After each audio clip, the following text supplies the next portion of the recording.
Somebody please tell me when the not being shit became the shit.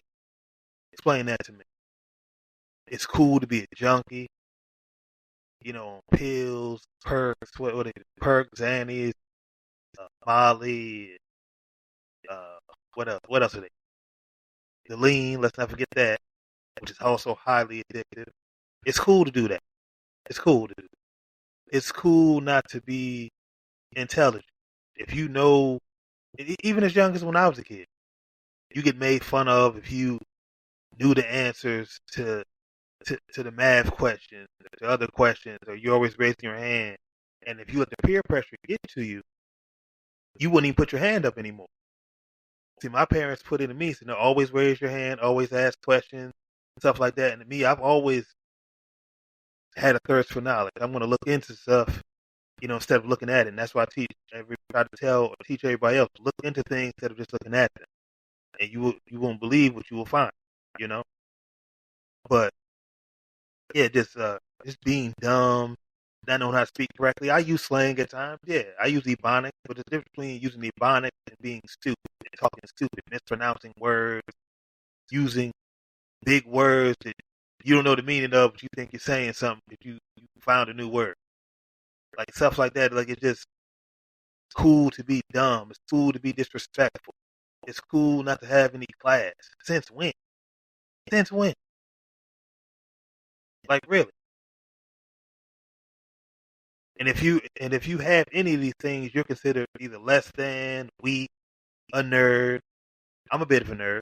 I'm a little bit of a nerd. I love anime and computer stuff and all that stuff, and I'm proud of that. But that doesn't mean that I'm less of a man. That doesn't mean that I'm soft or none of that. But that's mostly ingrained in our people, to put people down who have knowledge, who have intelligence, who have a vocabulary. One of my best friends, my brother Jay, he has a very extensive vocabulary. That's part of the reason me and him linked up, because me and him both we're different, but we're the same in somewhat, in quite a few ways. And that's why we linked up, and we've been tight ever since. It's like me and this brother haven't even been friends really for like a year, but the bond we built has been it's been like we've been friends for 20, 30 years. So God put us together for a reason, not to be all over the place. Let me get back to my original point, then I'll come back to me and my brother Jay. But yeah, man, this young black men, black boys, young ladies, black women. It's cool to be smart. It's cool to have class. It's cool to have vocabulary. It is. Don't let nobody tell you different. Don't let none of your artists you like to listen to help promote the negativity and the bullshit. If they promote that and try to make it seem like you're wrong for being the way you are, being a decent person, having a brain, having class, and all that stuff, then you don't need to be listening to them. Quite frank, you know. Like I see it all the time, man. I see it when I'm, walking through the city. I see it on YouTube. I see it on TV. They promote the most ignorant stuff, like even promoting being unhealthy. Now everybody has different body types, body shapes, different goals. If you do start working out, no one's saying you have to look a certain way, but you do have to be healthy. And to get into that, back to me and my brother Jay. Uh, Before I met Jay, I was in great shape, working out all the time and everything, And then when I got the job that I'm at now, cleaning, I've been there for a little over 11 years. The night shift thing, I couldn't work out the way I want. I did for a little while, but I couldn't keep it up. So I would do little things at home to keep up, but eventually, as you get older, your metabolism slows down. Then other things, life sometimes gets in the way, or you're not as motivated. So, like I said, I would do things here and there to maintain my fitness. So I didn't become, obese or anything like that. But I got to about 240 pounds. The last time I was 240 pounds was I was in my 20s, but that's back when I was like doing powerlifting and stuff. I was a big, strong, powerful 240.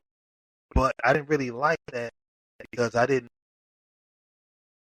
my body wasn't used to it. Like, I'm a decent sized guy, but I'm not a big, big guy. That's not naturally what I am. So, but over the years, like I said, I got out of shape. It happens to the best. But excuse me, I knew um I had to get back in shape, like real shape, at some point. But you like I said, you lose focus, lose sight of that, and then one day I was at home, doing what I do. I'm so used to going to the doctor, getting a clean bill of health, you know, and never had any issues with blood pressure, diabetes, nothing. So, and I haven't up until April 18th, 2023. I haven't been to the doctor, and I can't tell you when. So one day, this is after I had to get my tetanus shot updated, and I was looking for a primary doctor, and the young lady there, she uh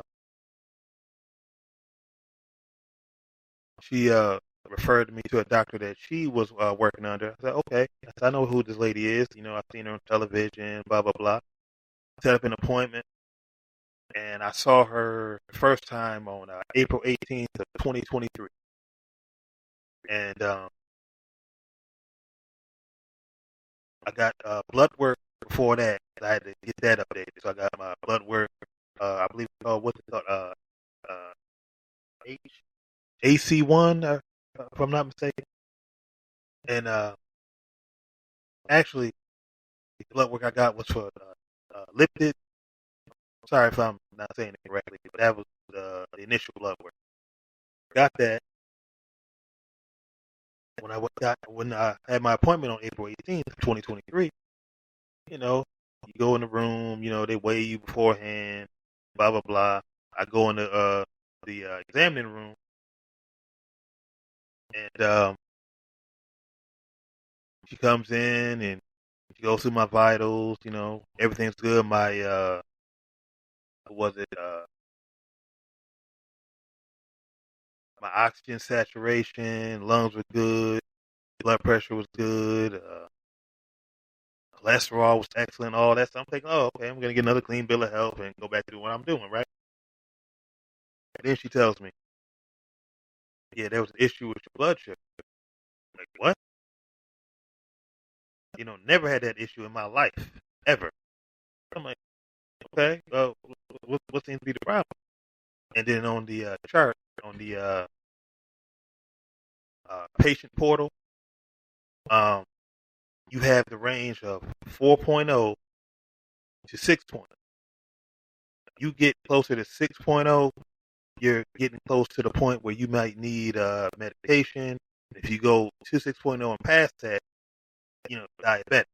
So mine was at the time was 5.7. I was like, what? I was like, no.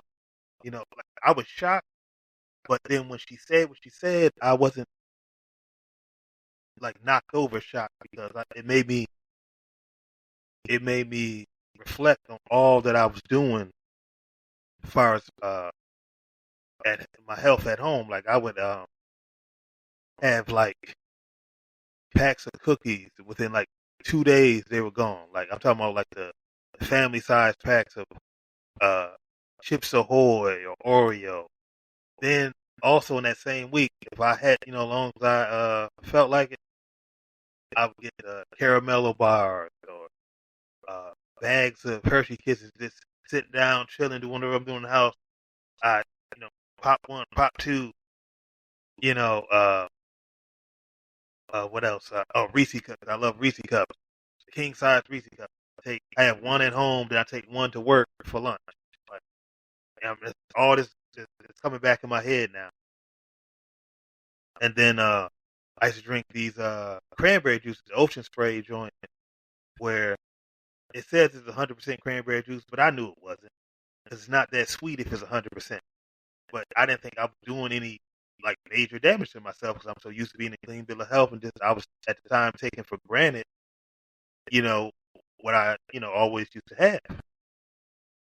And then on top of that, I would get the 100% Welch's uh, juice, and I would mix them together. And as long as I had it, every meal I was drinking it. I still drank my water. I always drink water and all that, but it didn't outweigh all that sugar. And remember, sugar is addictive. Because what sugar does, it's not necessarily sugar that makes you fat. It's the sugar. What it does, it blocks your food cutoff. Like, you'll eat more than what you should because you think you're hungry, but you're not. And all that just came back. She's like, okay, you don't need medication now, shit, but if you don't change something, you're gonna be a diabetic. I was like, my exact words were, I said, hell no, I said, I don't need those problems. And then she gave me like the paperwork on pre-diabetes and all that stuff, and she asked me, did I need a dietitian? I said no. I said I studied that stuff. I actually went to school for you know uh, nutrition and stuff like that. Excuse me. And I know what to do. She said, okay, well, it sounds like you do. She said, but if you need a dietitian or something, you call me and we'll get you one. That day, I went home. The night before I saw her that morning, I had just made a fresh batch of baked chocolate chip cookies. Y'all know how good those are.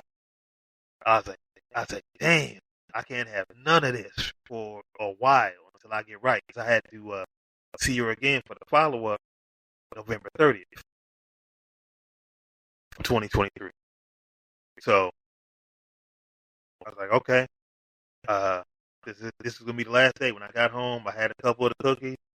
I I made there was so many of them, so I gave some to some of the homeless people around the way, and the rest I just like threw away. They sat here, I probably would have ate them. I don't know. Um, I had some orange Fanta soda, like 2 liter. Poured that out. I said, okay, this is it. I said, hey, you gotta turn this around. You do not want these problems. So